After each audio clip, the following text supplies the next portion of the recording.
પોરબંદર ખબરની સાંજની ખબરમાં આપનું સ્વાગત છે। હું છું કિશન ચૌહાણ। જોઈએ આજના દિવસભરના સમાચાર।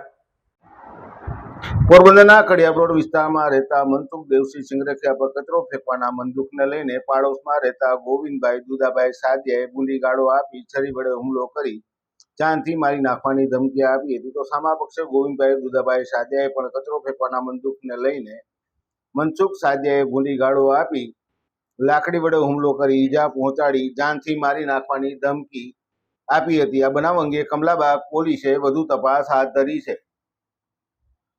પોરબંદરના માંગરોળ તાલુકાના રીસ ગામેથી જય દ્વારકાધીશ પદયાત્રા મંડળ દ્વારા દ્વારકા સુધીની 20મી પદયાત્રાનું આયોજન કરવામાં આવ્યું છે। આગામી 23 થી 27 ડિસેમ્બર સુધી આ પદયાત્રા યોજાશે, જેમાં રહીસ ગામના લોકો મોટી સંખ્યામાં જોડાશે। પદયાત્રાનો ઉદ્દેશ માત્ર ને માત્ર વિસરાતી સંસ્કૃતિને જીવંત રાખવાનો અને કૃષ્ણ પ્રત્યેની ભક્તિ ભાવના દ્રઢ બનાવવાનો છે। આ પદયાત્રામાં 90 ગામના 600 થી 700 જેટલા શ્રદ્ધાળુઓ જોડાશે। પોરબંદર જિલ્લામાં કમોસમી વરસાદને કારણે ખેડૂતોના પાકને નુકસાની થઈ હતી, જેમાં હાલ પાક સહાયની ચૂકવણી ચાલી રહી છે। ગઈકાલ સુધીમાં 72 કરોડની રકમ ચૂકવી દેવામાં આવી છે। પોરબંદર સહિત રાજ્યમાં પાક નુકસાનીનો સર્વે હાથ ધરવામાં આવ્યો હતો। પોરબંદર જિલ્લામાંથી કુલ 55,841 જેટલી અરજીઓ આવી હતી। અરજી આવતા સરકાર દ્વારા ખેડૂતોને ચૂકવણી પણ કરવામાં આવી રહી છે।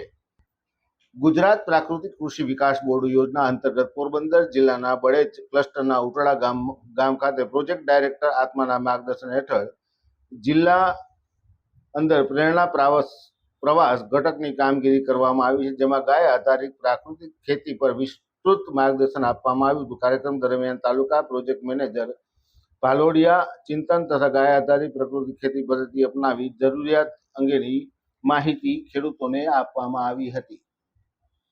પોરબંદરની આર્ય કન્યા ગુરુકુળ ઇંગ્લિશ મીડિયમ સીબીએસઈ સ્કૂલની દીકરીઓએ ખેલ મહાકુંભમાં શ્રેષ્ઠ પ્રદર્શન કરી કુલ રૂપિયા 3,52,250નો રોકડ પુરસ્કાર ઇનામ પ્રાપ્ત કરેલ છે। જુદી જુદી વય કક્ષા અનુસાર જુદી જુદી રમતોમાં વિદ્યાર્થીનીઓએ ભાગ લઈ અને શ્રેષ્ઠ પ્રદર્શન કર્યું હતું। આર્ય કન્યા ગુરુકુળ ઇંગ્લિશ મીડિયમના વિદ્યાર્થીઓએ તાલુકા લેવલ ચાલુ થતી સ્પર્ધાઓ જેવી કે વોલીબોલ સહિતની વિવિધ રમતોમાં સફળતા મેળવી શાળાને ગૌરવ પ્રદાન કર્યું હતું।